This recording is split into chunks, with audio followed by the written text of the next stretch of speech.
So, Marty, what did Mayor Menino have to say to you this morning? He was great this morning. We spoke a little bit about governing as mayor, and he gave me some advice on what to look for and watch out for. And he spoke about the transition. It's going to be a nice, smooth transition. He has some space for us in City Hall and outside of City Hall that we're going to be able to jump in and start working on this stuff tomorrow. Is he going to assign a team of people to work with you for the transition? How's that going to work?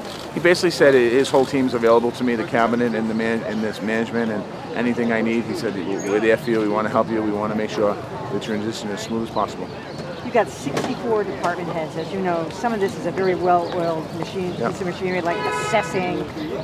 Are you going to ask people to all hand in their resignations? How are you going to handle that? We haven't even gone there yet. We just today we started having brief discussions about the transition. We're going to have some further discussions in the next couple of days, and we'll be making some announcements probably the end of the week. You have 2 jobs right now, Marty. Yeah. When are you going to get rid of this one? Probably the end of the year. I need to get paid.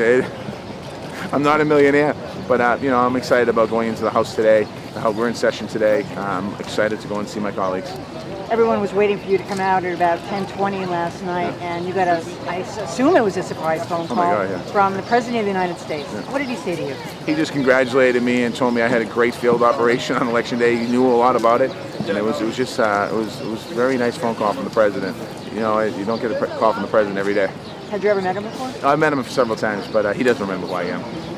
But it was a great conversation last night. I was honored that he called, and I missed a call from the Vice President. He's on my voicemail though. At one of the debates, I think it was the last one, you said you would definitely have voted for the casinos in East Boston if you were a resident there. Were you surprised by the dramatic outcome, 60-30? I was a little surprised by the vote, but I've been campaigning over there for a long time, and I knew there was a lot of feelings from the people of East Boston against the casino, and I said I'll support whatever the voters do in East Boston. The voters spoke yesterday, and I certainly support the voters.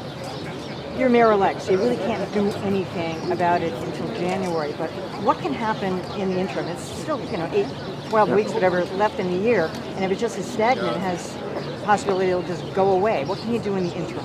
I mean, I'll certainly sit down with the folks from Suffolk Downs at some point just to talk about what their future plans are. And that's an important piece of real estate in the city of Boston. And certainly there's a lot of jobs over there, and people that work there are concerned about what their future is as well. So as the mayor-elect, I'm going to sit down with them and talk about what their future plans are. And what about Revere? How would you feel about it going to Revere? I mean, again, I have to have the conversation with them first. And if Revere were to push for it, I would have to sit down as the mayor of the city of Boston to see what the benefit of the city of Boston is. What's your gut feeling for why this went down? Was it more because of Caesar's withdrawing? Do you think it was the moral, religious, ethical issues? What was it? I think all of it. I think there was, the clergy worked hard yesterday, and the Caesar's thing certainly didn't help. And I think there was a constant, long time from the time that they began the application process to the vote. I think that also was part of the key, part of it.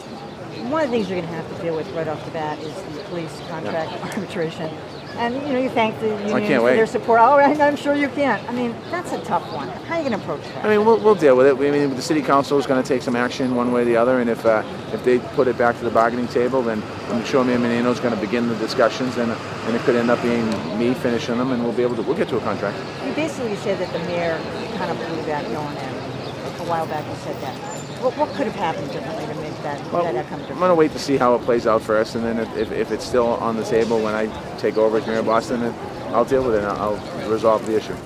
So you've only been mayor-elect for a day, but when you look down the road, you think, is this something you're going to want to be with? I mean, you're going to be a 20-year mayor. Oh, I don't know. I'm not even there yet a day, and today is quite incredible. I'm just trying to soak it all in because I know at some point these press conferences get very different. So are you planning to take any trips in the interim? Are you going to do any little R&R after this? Yeah, Laurie and myself are going to sneak away for a couple of days. Any chance you're getting married? Not while we sneak away.